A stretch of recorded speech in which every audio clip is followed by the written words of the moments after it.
Hari ni aku nak share dengan korang semua tentang apa yang dah berlaku dalam episod pertama dan terakhir siri Ultra 7 yang telah ditayangkan pada tahun 1967.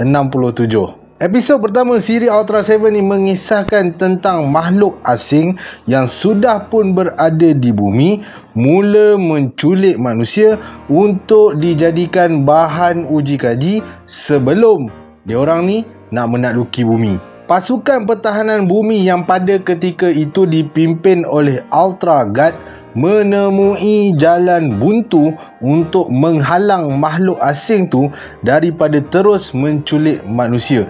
Sebabnya makhluk-makhluk asing ni menculik manusia menggunakan teknik halimunan. Maksudnya tak ada orang pun yang boleh nampak diorang ni tengah menculik manusia-manusia kat bumi ni. Sehinggalah tiba satu masa, seorang lelaki misteri telah muncul dan namanya ialah Dan Moroboshi.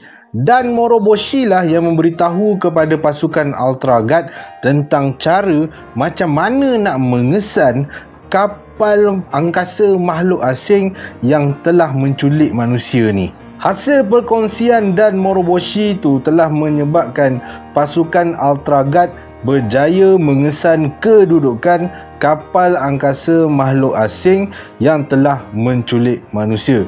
Jadi, pasukan Ultra Guard pun mula menyerang kapal angkasa tersebut menggunakan pesawat pejuang diorang. Tapi malangnya, pesawat pejuang diorang pula yang kena serang dengan kapal angkasa makhluk asing tu. Mujurlah pada ketika tu Dan Moroboshi ikut sekali dalam pesawat pejuang tu dan dia telah bertukar menjadi Ultra 7.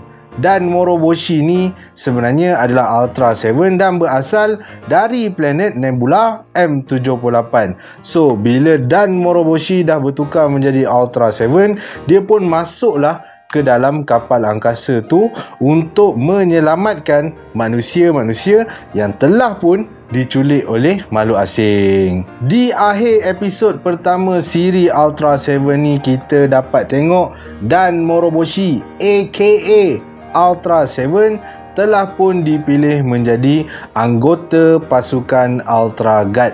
Jadi Dan Moroboshi aka 7 dia pun terus menetap kat bumi untuk membantu menyelamatkan bumi sekiranya diancam oleh makhluk asing ataupun raksasa.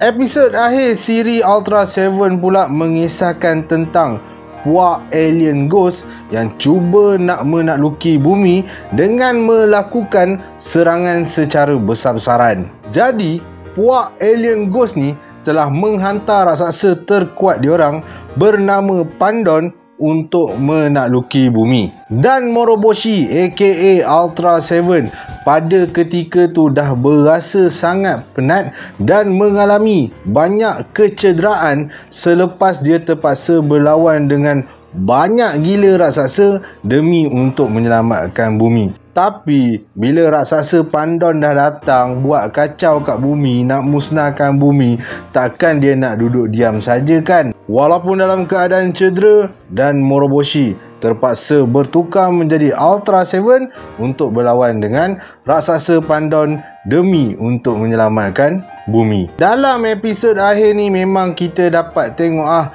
yang 7 menghadapi masalah untuk mengalahkan dan memusnahkan raksasa Pandon.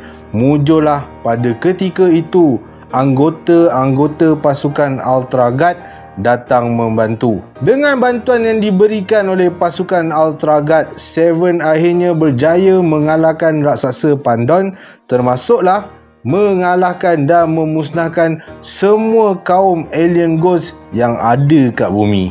Selepas menewaskan Pandon, 7 terus pulang ke planet Nebula M78 untuk merawat kecederaannya dan menyembuhkan dirinya sendiri. Dalam episod akhir ni juga kita dapat tengok Dan Moroboshi memberitahu kepada ahli pasukannya bahawa dialah Ultra 7. Dalam episod ni juga kita dapat tahu bahawa makhluk Ultra ni boleh berasa penat dan juga boleh merasai kecederaan selepas berlawan dengan raksasa dalam jumlah yang banyak. Maka dengan itu, tamatlah perkongsian aku tentang apa yang dah berlaku dalam episod pertama dan terakhir siri Ultra 7.